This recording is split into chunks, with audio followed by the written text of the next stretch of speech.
Assalamu alaikum. Me Mahfuz Akhtar, Assistant Professor English, Kushtia City College, Kushtia. Dear learners, how are you? I hope you are all doing well today. Before we begin our lesson, I would like to welcome you all to this class. It's always a pleasure to see your enthusiastic faces ready to learn and grow. And learning is a continuous journey, and every class is a new opportunity to gain knowledge and improve ourselves. I encourage all of you to be attentive, active and confident throughout the session. Don't hesitate to ask questions if anything is unclear. Remember, asking questions is a sign of curiosity and a key part of learning. Today, we are going to explore an interesting topic that will help you develop your understanding and skills. So stay focused, participate actively, and let's make this class enjoyable and productive. Today's topic is table manners. So etiquette and manners. Actually, this is Unit 3, Lesson 1, Table Manners, Basic Dining Etiquette. Actually, dining এটিকেটগুলো কি সেই বিষয়ে আজকে আমরা এই lesson থেকে জানবো। তবে তোমাদের এটা একটি নতুন যে বই, সেখানে দেখলাম ইউনিট 10 লেসন 1-এ আছে। তো পুরাতন বইটাতে ইউনিট 3 লেসন 1-এ আছে। যাই হোক, তোমরা পুরাতন নতুন বই সবগুলো মিলিয়ে পড়বে। আশা করছি তোমাদের সিলেবাস অনুযায়ী পড়ার চেষ্টা করবে। তোমাদের যারা নতুন পরীক্ষার্থী, মানে আগামী বছরে যারা পরীক্ষার্থী 2027-এ, তোমরা তোমাদের সিলেবাস অনুযায়ী তোমাদের নতুন বই থেকে পড়বে আশা করছি। তো আজকে আমরা পড়বো unit 3 lesson 1, table manners, basic dining etiquette. এবার আমরা আসি, what is basic dining etiquette. We will read out the passage and I think you will understand the passage very easily. When you hear the words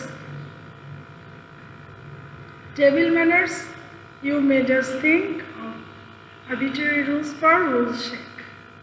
মানে এখানে বলা হচ্ছে যে table ম্যানার্সের কথা যখন আমরা বলি, এটাকে মনে হতে পারে যে এটা আরবিট্রারি রুলস ফর রুলস সেক, মানে নিয়ম রক্ষার ক্ষেত্রে কিছু মানে খামখেয়ালিপূর্ণ আচরণ বা মানে নিয়ম রক্ষার জন্য যে রুলসগুলো নিয়ে আলোচনা করা, সেটাকে বলা হয়েছে টেবিল ম্যানার। অ্যাকচুয়ালি রুলসটাকে ফলো করা বা যেখানে যে রুলসটা দরকার সেটাকে সেখানে প্রয়োগ করা।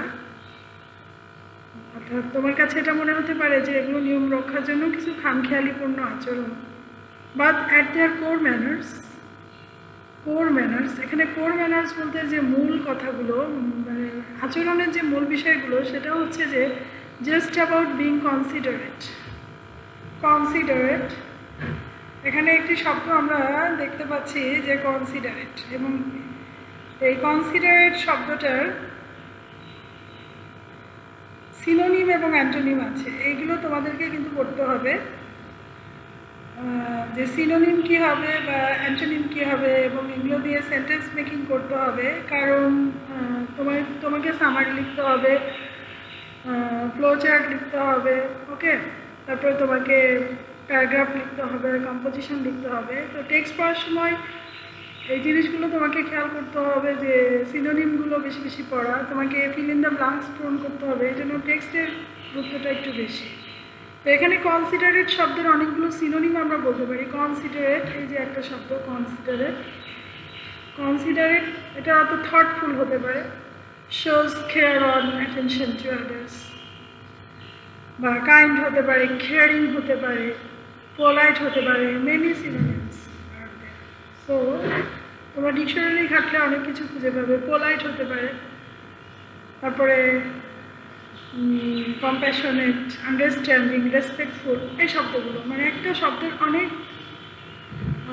সিনোনিম, অ্যান্টোনিম, এগুলো শিখতে হবে আমাকে। এবং and respectful to the people of around you, মূল কথাগুলো আচরণ। But at the core manners আর, মানে মূল আচরণ বলতে যেটা বোঝাচ্ছে যে সাধারণত তোমার চারপাশে যারা অবস্থান করছে তাদের সম্পর্কে, অ্যাকচুয়ালি তোমার চারপাশের মানুষের প্রতি যে তোমার টলারেন্স, সহযোগিতা, সহানুভূতি, শ্রদ্ধা, এগুলো বোঝাচ্ছে। মানে তুমি সবার সাথে কেমন আচরণ করবে, এই বিষয়গুলোই মূলত এখানে বোঝানো হয়েছে। তাহলে আমরা আবার পড়ছি। when you hear the words table manners, তোমরা কিন্তু স্পেলিংগুলো খুব খেয়াল করবে, পাশাপাশি ওয়ার্ডগুলো খেয়াল করবে, ওয়ার্ডের মিনিংগুলো খেয়াল করবে। আমি ক্লাসে পড়ানোর সময় এগুলো সবসময় খেয়াল করে থাকি। when you hear the words table manners, you may just think of arbitrary rules for the rules for rules sake, but at their core manners are just about being considerate and respectful to the people around you. তুমি শিষ্টাচারের কথাটি শোনো, কিন্তু তোমার মনে হতে পারে যে এগুলো নিয়ম রক্ষার জন্য কিছু খামখিলেপূর্ণ কথাবার্তা বা আচার-আচরণ, কিন্তু না, আসলে ম্যানার্সের মূল যে আচরণ বা দিকগুলো সেটা হচ্ছে যে এমন একটা বিষয় বা এমন একটা কিছু যেটার মাধ্যমে তোমার চারপাশের মানুষের প্রতি শ্রদ্ধাশীল, সহানুভূতিশীল হওয়া, এটাকে বলা হয়েছে টেবিল ম্যানার্স। মানে তোমার আচরণগুলো কেমন হবে সেই বিষয়টাই এখানে মূলত হাইলাইটস করা হয়েছে।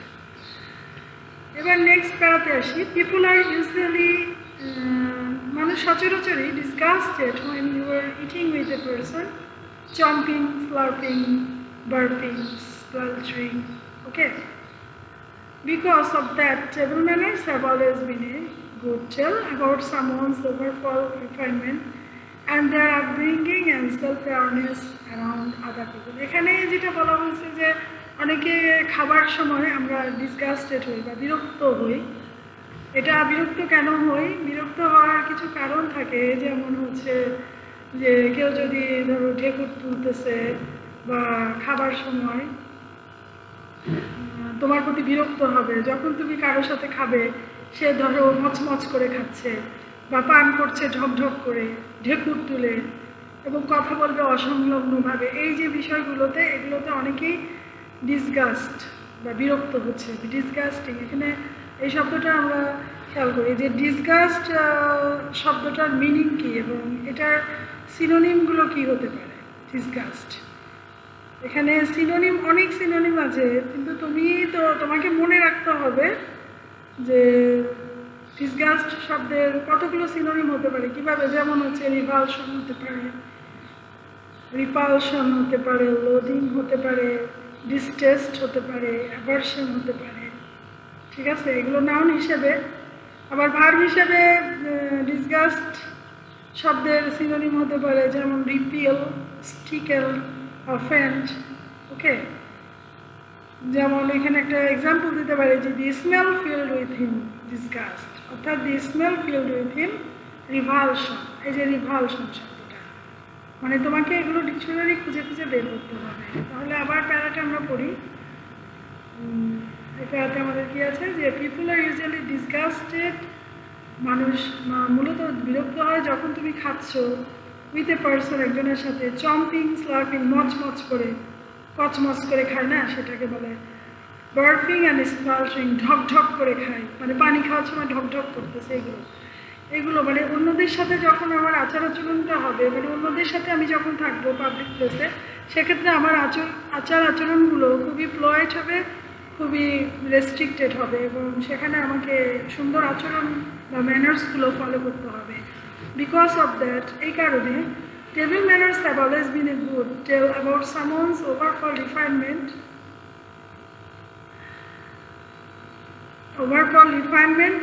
their upbringing, বলছে যে and self awareness around the people, অর্থাৎ টেবিল শিষ্টাচার হচ্ছে একজনের হচ্ছে সামগ্রিক যে রুচিশীলতা, তার বেড়ে ওঠা এবং তার যে সেলফ অ্যাওয়ারনেস অর্থাৎ আত্মসচেতনতা তৈরি হওয়া, এই বিষয়গুলো। মানে কারোর সাথে কথা বলতে গেলেও আমাকে সচেতনভাবে কথা বলতে হবে, বা খাবার সময়ও আমাকে সচেতনভাবে খেতে হবে, যে অন্যরা যাতে ডিস্টার্ব ফিল না করে।